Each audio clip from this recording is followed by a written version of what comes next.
قارون کو دولت مل گئی، اتنا بڑا خزانہ تھا اس کے پاس کہ قرآن کہتا ہے کہ ایک جماعت مل کے صرف خزانے کی چابیاں اٹھاتی. یعنی یہ معاذ اللہ کوئی گپ نہیں، یہ قرآن مجید نے بیان فرمایا کہ ایک جماعت مل کے صرف خزانے کی. تو حضرت سیدنا موسیٰ علیہ السلام نے کہا زکوٰۃ دو. زکوٰۃ کے معاملے میں لوگ ہیل و حجت سے کام لیتے، غریب ہو جاتے. اس کو کہا زکوٰۃ دو تو کہنے لگا آپ کی تو میرے مال پہ نظر ہے. آپ نے فرمایا تو بڑا بیوقوف ہے، مال تجھے اللہ نے دیا ہے نا، تو اللہ کے رستے میں دے. یہ کام ذرا مشکل ہے کہ اس کو بار بار کہا تو اس نے نہ بجائے اس کے کہ وہ مال دیتا، اس نے حضرت موسیٰ پہ الزام لگا دیا. ایک عورت کو تیار کر کے لایا. یہ الزاموں والا کیس سنتے آ رہے ہیں آپ کہاں تک؟ حضرت یوسف پہ بھی لگا، جناب مریم پہ بھی لگا، حضرت سیدنا موسیٰ کلیم پہ بھی لگا، اور حضرت عیسیٰ پہ بھی. سارے ہوئے نا الزامات. آپ کیا بات کرتے ہیں؟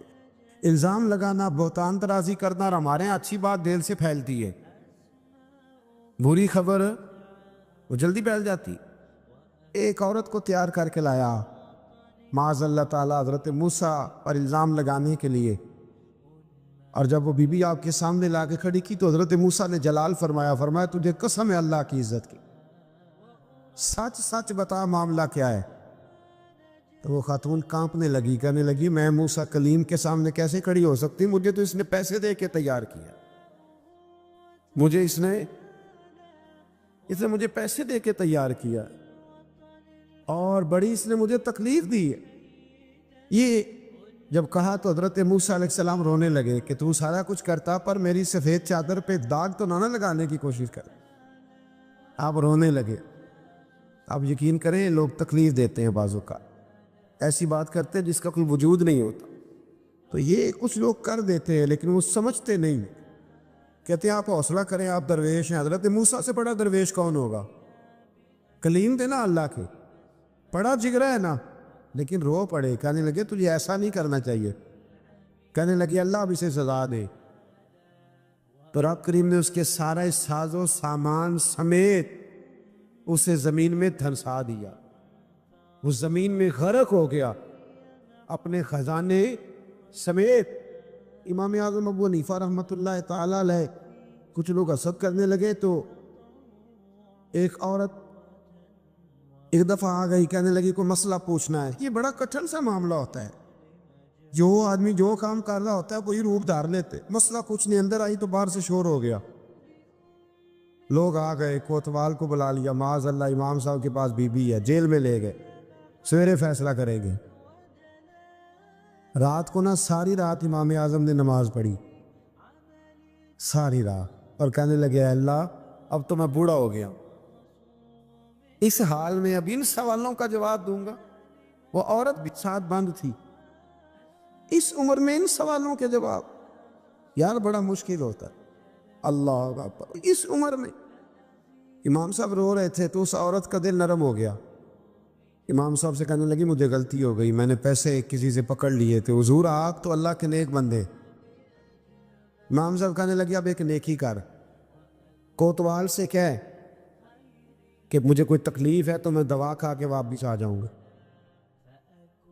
تو وہ کوتوال تو پہلے ملا ہوا تھا، اس نے اس کو کہا کہ مجھے کوئی تکلیف ہے میں گھر جاتی ہوں، دوا کھا کے واپس. امام صاحب نے سمجھا دیا.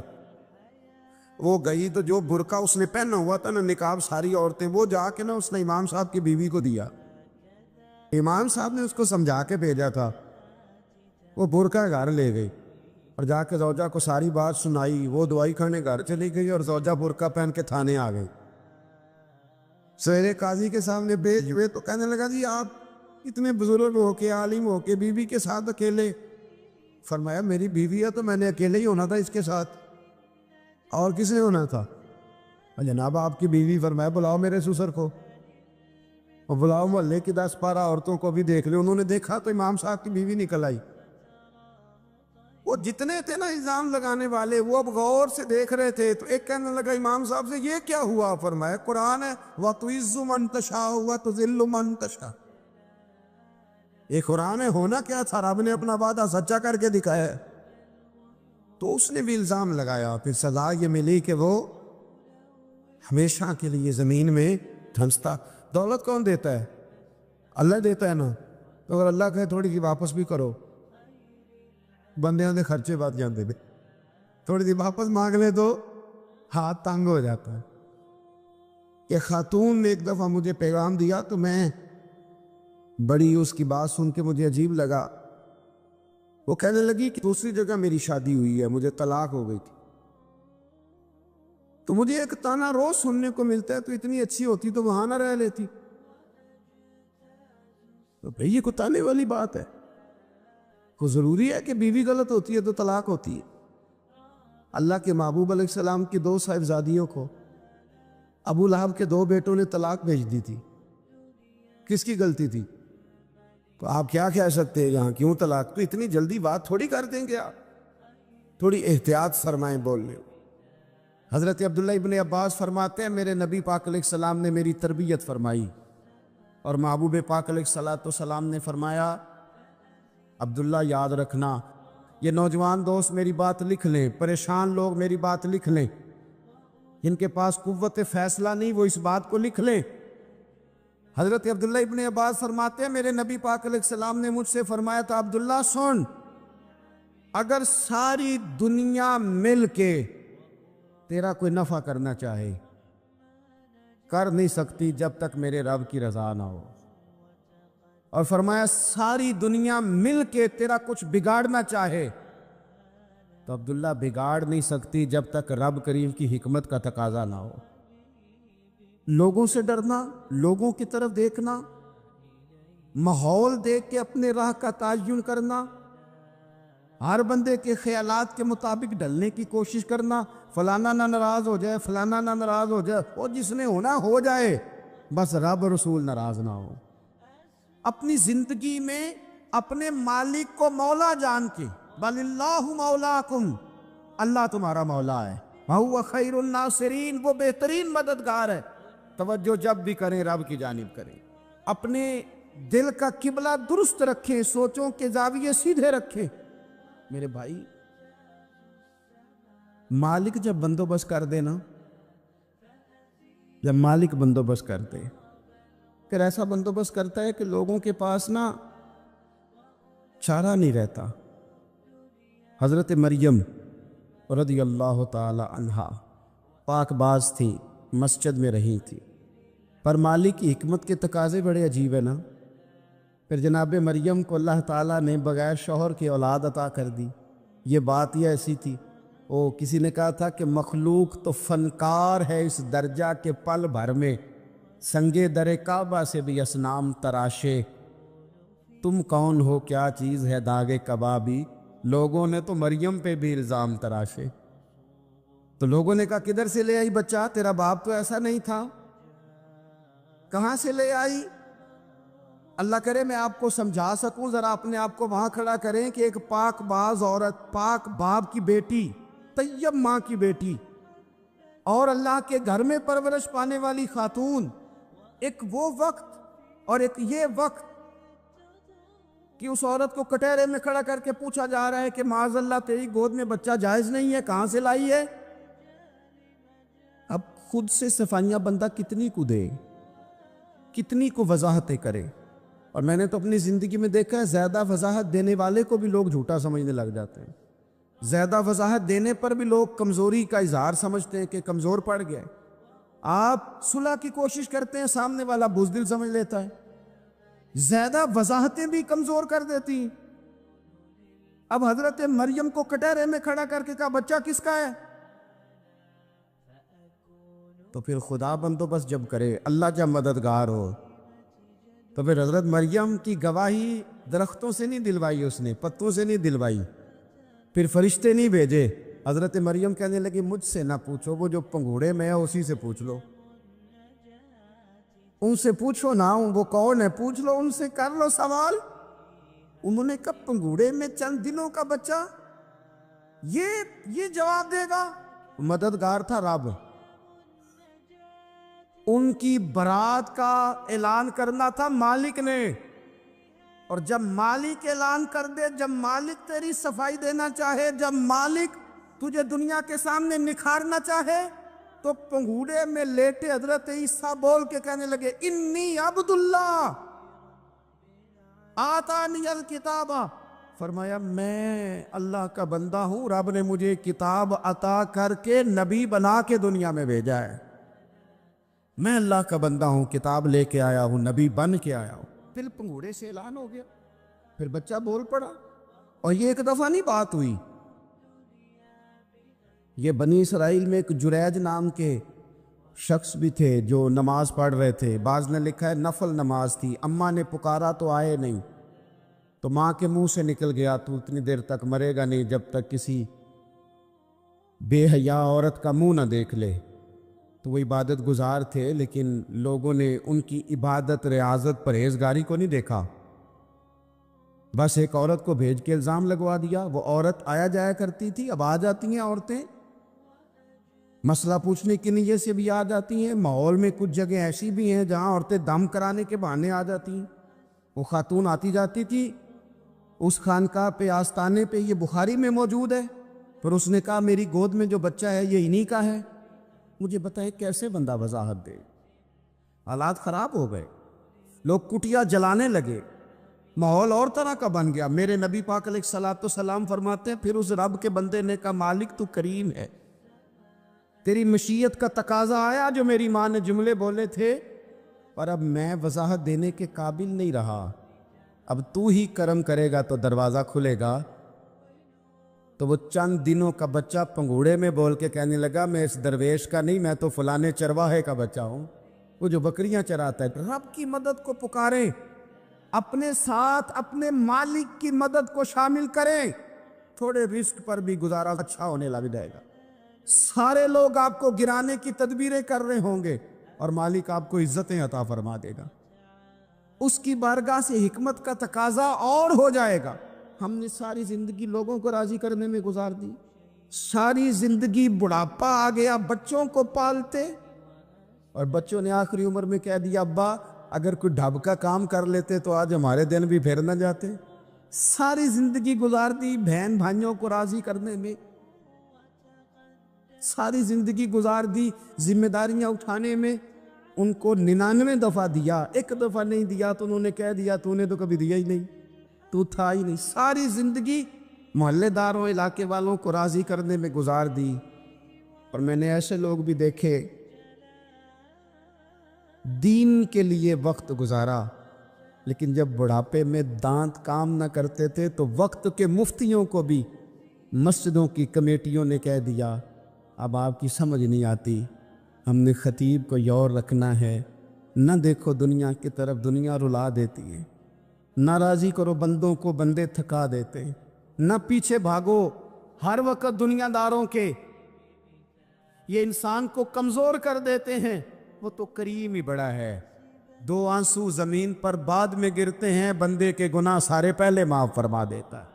اللہ کی مدد کا حصول، اپنے مالک کی مدد کی طرف بڑھنا، آپ کو بدر کی جنگ بھی یہی درس دے گی، آپ کو احد کا میدان بھی یہی سبق دے گا، فتح مکہ بھی یہی سبق دے گا۔ میرے دوستو، جب رب مدد فرمائے، جب اللہ مددگار بنے، دوستوں سے ایک بات اکثر کرتا ہوں، میں کہتا ہوں کہ جتنے درد سے آپ امیر کو اپنی کہانی سناتے ہیں نا، اور جس طرح آپ کے آنسو بات کرنے سے پہلے گر جاتے ہیں کہ غریب ہیں، بچیاں ہیں، کاروبار نہیں، او میرے سنگیو، اس سے آدھے آنسو اپنے رب کی بارگاہ میں بکھیرو، اس کے حضور عرض گزار ہو جاؤ، اس سے طلب کرو۔ ایک وقت انسان پر زندگی میں ایسا آتا ہے کہ اسے یوں محسوس ہوتا ہے کہ میرا سایہ بھی ذرا سا پیچھے ہٹ گیا ہے، اسے یوں لگتا ہے کہ میں کسی سہارے پہ ہاتھ ڈالتا ہوں تو وہ بھاگ جاتا ہے مجھ سے،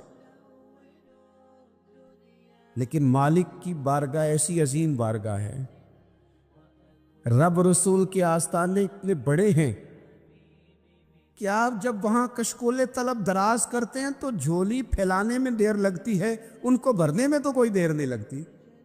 ہم نے اپنا سوچ کا قبلہ ہی دنیا کو بنا لیا ہے، یہ جو اللہ والوں کی مدد ہے یہ تو ہے نہیں، اللہ ہی کی مدد ہے، لیکن یہ جو سیٹھوں کی طرف توجہ کرنا، نوابوں کی طرف توجہ کرنا، دنیا داروں کی طرف توجہ کرنا اور اپنا مزاج اس طرح کا بنا لینا، یارو گردن کو جھکا دیتا ہے خیرات کا پتھر،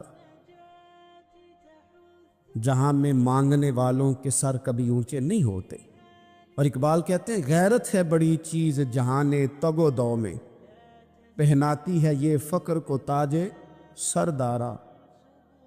میں عرض کروں گا کہ اپنی آپ جب توجہ کا قبلہ اللہ رسول کو بنائیں گے تو رب فرماتے ہیں وَيَرْزُقْهُ مِنْ حَيْثُ لَا يَحْتَسِبُ، میں نہ تجھے وہاں سے رزق دوں گا جہاں سے کبھی تیرا گمان بھی نہیں کیا ہوگا، یہاں سے بھی مل سکتا ہے، تو نے سوچا بھی نہیں ہوگا۔ بخاری شریف میں حدیث ہے، حضرت جابر ابن عبداللہ فرماتے ہیں نبی پاک صلی اللہ علیہ وسلم نے 300 لوگوں کا ایک لشکر روانہ کیا کسی مہم کے لیے، کسی جہاد کے لیے۔ حضرت ابو عبیدہ بن جراح رضی اللہ تعالیٰ عنہ امیر لشکر تھے۔ فرماتے غربت اتنی زیادہ تھی، بھوک اتنی زیادہ تھی کہ ایک ایک کھجور دن میں ایک وقت کھانے کو ملتی تھی، اور کچھ دن ایسے آئے کہ اب کھجور بھی نہیں مل رہی۔ فرماتے اتنی زیادہ بھوک لگی مجاہدین کو 300 بندہ پتے کھا کے گزارا ہونے لگے۔ یہ بخاری میں موجود ہے۔ آپ فرماتے کہ دریا کے کنارے ہمارا پڑاؤ تھا، ٹھہراؤ تھا، جب بھوک سے نڈھال ہو گئے وَيَرْزُقْهُ مِنْ حَيْثُ لَا يَحْتَسِبُ، اللہ وہاں سے روزی دیتا ہے، گمان بھی نہیں ہوتا۔ فرماتے ہیں ایک مچھلی اللہ تعالیٰ نے دریا کے کنارے بھیجی، فرماتے ہیں وہ تھی تو مچھلی پر پہاڑ جتنی تھی۔ بخاری میں لفظ ہیں، حضرت جابر ابن عبداللہ رضی اللہ تعالیٰ عنہ فرماتے ہیں 300 آدمی 18 دن تک اس مچھلی کو کھاتے رہے، مچھلی ختم ہی نہیں ہوئی۔ مچھلیاں نہیں، مچھلی کہتے ہیں 18 دن 300 بندہ کھاتا رہا، مچھلی ختم ہی نہیں ہوئی۔ اور فرماتے ہیں کہ اس کی ہڈی نکال کے، کانٹا کہیں گے آپ اپنی زبان میں، کہتے ہیں وہ نکال کے تو اس کو کھڑا کیا جب، تو اونٹ کجاوے سمیت اس کے بیچ سے گزر جاتا تھا، 2 اس کے کانٹے جوڑے۔ فرماتے ہیں وہ اس کا گوشت ہم کھاتے تھے اور اس کی چربی بطور تیل کے ہم جسموں پہ ملتے تھے، بیماروں کو اس سے سکون آتا تھا، تندرستی شفا ہوتی۔ فرماتے ہیں ہم کھایا بھی ہم نے، اور کچھ لے کے ہم مدینے بھی گئے، اور قربان جائیں نبی پاک نے بھی اس میں سے کھایا۔ ہم نے عرض کی حضور یہ معمہ کیا ہے، یہ ماجرا کیا ہے؟ تو محبوب نے فرمایا تمہارے پاس غذا نہیں تھی، رب نے تمہارے لیے بندوبست کیا ہے، اللہ نے تمہیں دیا ہے۔ مکان شروع کر لیا ایک صاحب نے، وہ مکان بنانے لگے، آپ وہ حساب لگا رہے ہیں، کہتے ہیں میرے پاس اتنے پیسے ہیں، اتنے میں نے فلانے دوست سے کہنا ہے اس نے دے دینے، اتنے فلانے رشتہ دار سے کہنا ہے اس نے دے دینے، اتنے فلانے سے کہنا ہے اس نے دے دینے۔ یہ ساری کاپی بنا کے مکان شروع کر لیا۔ جو روز کہتا تھا کوئی حکم ہو جاتے 10 ہی، سب سے پہلے اس کو کہا میاں پیسے چاہیے دین، وہ کہندا ہو کل ہی منڈا ٹوریا ہے، کہدے تو پرسوں 10 داتے لب جانے سن۔ میں آپ کو اپنے تجربے کی بات بتا رہا ہوں۔ یہ لوگوں کا خیال ہوتا ہے کہ آپ سٹارٹ کریں فلانا کام، ہم آپ کے ساتھ ہیں، اللہ کا ہی کوئی نظام ہے، وہ بالکل بھی نہیں ساتھ ہوتے۔ لیکن ایسا نہیں ہے کہ کوئی ساتھ نہیں ہوتا، اللہ تعالیٰ بڑے اسباب پیدا کرتا ہے، وہاں سے دیتا ہے جہاں سے گمان بھی۔ ہمارا یہ ذہن بن جاتا ہے ہم ساری اپنے حساب سے چلتے ہیں، اتنے رشتہ داروں سے، اتنے کون آپ کے ساتھ چلے گا، سوال ہی نہیں پیدا ہوتا۔ یہ سارے کام چھوڑ کے سب سے پہلے 2 رکعتیں پڑھو، اپنے رب کی بارگاہ میں، رسول کائنات کی بارگاہ میں گزارشات اور استغاثے پیش کرو، وہاں سے خیر طلب کرو۔ دنیا دار کیا دیں گے، کیا دے سکتے ہیں، کیا حیثیت ہوتی ہے کسی؟ اللہ کہتا ہے وہاں سے دوں گا۔ تو جو اللہ مال دے وہ لینا چاہیے کہ رشتہ داروں کا مال دیکھنا چاہیے؟ جو اللہ دے وہ لینا چاہیے کہ سیٹھوں نوابوں کی جیبیں دیکھنی چاہیے؟ جو اللہ دے وہ قبول کرنا چاہیے یا دیکھنا چاہیے کون سا آدمی کہاں پہنچ گیا؟ چھوڑو، اپنی مٹی پہ چلنے کا سلیقہ سیکھو۔ کسی کے سنگ مرمر پہ چلو گے تو پھسل جاؤ گے۔ مدد اللہ سے چاہیں، اپنی توجہات کا مرکز رب رسول کی ذات پر بنائیں، پھر آپ محسوس کریں گے کہ بڑی جلدی اللہ تعالیٰ کی مدد آنے لگی ہے۔ کبھی آپ صرف کہہ دیں میرا رب میرے ساتھ ہے، اس لفظ میں اتنی طاقت ہے کہ دشمن ویسے زہر ہو جاتا ہے۔ زندگی میں کسی سے بھی لڑائی ہو تو اچھی طرح سوچ لیں کہ اللہ اس طرف ہے یا اس طرف ہے۔ اگر آپ زیادتی پہ ہیں تو پھر رب مظلوم کی جانب ہے۔ اگر اللہ کی مدد آپ کے ساتھ ہے تو دنیا کی کوئی طاقت آپ کو گرا نہیں سکتی، اور اگر آپ مظلوم کے مقابلے میں ظالم بن کے آپ کھڑے ہو گئے ہیں اور آپ نے رویہ وہ اختیار کیا ہے کہ جس میں مدد نہیں آئے گی، تو پھر یاد رکھ لیں کہ آپ کوئی بھی ہیں، کہاں بھی ہیں، آپ کمزور ہیں۔ طاقتور تھے ابتدائے اسلام میں، ظاہری طاقت تھی کفار مکہ کے پاس، وہ ڈنڈوں سے مارتے تھے غریبوں کو، ان کے ہاتھوں میں ڈنڈے تھے، پر خدائی طاقت ان مظلوموں کے ساتھ تھی۔ صاحب زرقانی نے لکھا ہے، حضرت زنیرہ رضی اللہ تعالیٰ عنہ ایک لونڈی ہیں، غریب ہیں، ماڑے دا کی کام محمد نس جانا یا رونا، غریب سادی بی بی اور لونڈی کنیزہ، ایک مشرک کی کنیزہ تھی، انہوں نے کلمہ پڑھ لیا، وہ ڈنڈوں سے مارتا، دروں سے مارتا، تکلیف دیتا۔ حضرت زنیرہ رضی اللہ تعالیٰ عنہ کو اتنا مارا، اتنا مارا۔ اب آپ ایک اور پہلو پر بھی غور کریں، مار بھی پڑ رہی ہے پر خدا ادھر ہی ہے، اللہ کی مدد ادھر ہی ہے۔ رب کہتا ہے کہ پہلے تو صبر کرنا، ان اللہ مع الصابرین، تو صبر کرے گا تو پھر رب کی معیت ملے گی، ذرا ٹھہرنا، تو تھوڑا ڈٹنا۔ ان الذین قالوا ربنا اللہ ثم استقاموا تتنزل علیہم الملائکہ، تو کہے اللہ میرا رب ہے، پھر تو پہلے ڈٹ، پہلے تو نے ڈٹنا ہے۔ ثم استقاموا، جو ڈٹ گیا، تتنزل علیہم الملائکہ، ڈٹنے والے کے لیے مدد آتی، پہلے تھوڑا ٹھہرنا پڑتا ہے، پہلے تھوڑا صبر کرنا پڑتا ہے، حوصلہ کرنا پڑتا ہے، اس کے بعد مدد آتی۔ مار پڑ رہی ہے، مارا جا رہا ہے، حضرت زنیرہ کو ان کا مالک جو ہے ظاہری آقا وہ مار رہا ہے، یہ کنیزہ ہے، اتنا مارا، اتنا مارا، ان کی بینائی چلی گئی، نظر آنا بند ہو گیا۔ ابو جہل آیا اور کہنے لگا زنیرہ دیکھا نا ہمارے بت تیری آنکھیں لے گئے، معاذ اللہ، لات و منات ہمارے بتوں نے تجھے اندھا کر دیا۔ اب ایسا نہیں ہے کہ بی بی روتی جا رہی ہے، روتی جا رہی ہے، مایوسی مایوسی، معاذ اللہ، پریشانی، غریبی بڑی ہے، پوچھنے والا کوئی نہیں، یہ باتیں نہیں۔ کیا جملے ہیں خاتون کے، کیا لفظ ہیں۔ ابو جہل نے تنزیہ کہا، معاذ اللہ، کہنے لگا دیکھا نا ہمارے بتوں نے تجھے اندھا کر دیا۔ تو جناب زنیرہ آنکھوں کی بینائی گئی ہے اور رات کو گئی ہے، دکھ ابھی تازہ ہے، لیکن اللہ پہ جو توکل ہے، اپنے مالک سے جو رشتہ ہے، وہ اتنا مضبوط ہے، اتنا طاقتور ہے، اس میں اتنی گہرائی ہے کہ حضرت زنیرہ بول کے نا اتنی قوت سے بولی، اتنی طاقت سے بولی کہ پورے کفر پر لرزہ طاری ہو گیا۔ فرمانے لگی تمہارے بتوں کی کیا اوقات ہے کہ وہ میری بینائی لے جائیں، یہ میری رب کی حکمت کا تقاضا ہے۔ جب تک اس نے چاہا زنیرہ دیکھتی رہی، اور جب اس نے چاہا زنیرہ کی آنکھوں کی بینائی چلی گئی، اور اگر وہ چاہے گا نا تو بینائی واپس بھی کر دے گا۔ اگر ہو ذوق یقین پیدا تو کٹ جاتی ہیں زنجیریں، اگر وہ چاہے گا تو بینائی آ بھی جائے گی۔ حضرت زنیرہ نے رات کو یہ لفظ کہے، ابو جہل اور سارے کفار ڈر کے سن کے چلے گئے، آپ اطمینان سے آ کے بستر پہ سوئی۔ جب سویرے اٹھی تو اللہ نے آنکھوں کی روشنی واپس کر دی تھی، آنکھوں کی۔ اب چھڑی پکڑی ہے، بازاروں میں گھومتی ہے، کہتی ہیں بلاؤ کدھر ہے تمہارے لات و منات، دیکھو میرے رب نے روشنی واپس کر دی۔ آ کر میرے ساتھ ادھر آ، ستمگر ہنر آزمائے، تو تیر آزما ہم جگر آزمائے۔ بیمار لوگوں یاد رکھو، کہہ دیا ڈاکٹر نے کہ تو بڑا بیمار ہے، تو بڑا کمزور ہے، یہ ہو گیا وہ ہو گیا، تو ڈاکٹر اپنے علم کے مطابق بات کر رہا ہے، ہوگا تو وہ جو میرا رب چاہے گا۔ کمزور ہو جانا، پریشان ہو جانا، تکلیف میں آ جانا، پتہ نہیں بات ہو گئی ہے تو جانے کیا ہو جائے گا۔ اپنی زندگی کے اندر اپنے رب سے رشتہ مضبوط کرے، رسول کائنات سے رشتہ مضبوط کرے، اللہ والوں سے رشتہ مضبوط کرے۔ حضرت زنیرہ نے پیغام دیا کہ زندگی میں جو جینا چاہتے ہیں تو وہ رب کا نام لے کے جی سکتے ہیں۔ جو اپنی زندگی میں خوشیاں دیکھنا چاہتے ہیں تو رسول اللہ کے نام پر خوشیاں دیکھی جا سکتی ہیں. توکل کی بنیاد پر بندہ خوشیاں لے سکتا ہے.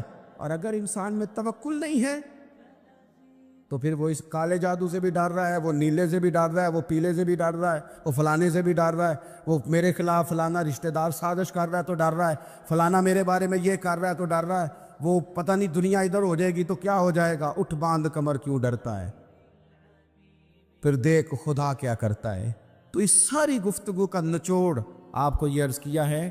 سب سے پہلے تو یہ کہ میدانوں میں مدد بھی اللہ کی, رزق میں مدد بھی اللہ کی, فصلیں خشک ہوں تو مدد پھر بھی اللہ کرے تو پھر ساری مدد, اور اگر انسان بیمار ہو تو پھر بھی مدد اللہ کی. تو اپنے اللہ کی جانب توجہ کو بڑھائیں, آپ اللہ سے مدد کے سوالی بنیں. ترمذی کی ایک حدیث ہے, میں آپ کو زندگی کا تجربہ بتاتا ہوں کہ جب میں بڑا پریشان ہوتا ہوں تو یہ والی روایت کھول لیتا ہوں, مزہ دیتی ہے. میرے نبی پاک علیہ السلام نے فرمایا اپنے دکھ سیٹھوں نوابوں کو نہ کہنا, مالداروں کا نہ کہنا, ورنہ اللہ تمہیں کبھی غنی نہیں کرے گا. فرمایا اپنے دکھ اپنے رب کی بارگاہ میں عرض کرنا, جلدی کرے یا دیر سے کرے اللہ تمہیں لوگوں سے بے نیاز کر دے گا, اللہ تمہیں غنی کر دے گا. رات کو بیٹھو نہ اس کی بارگاہ میں.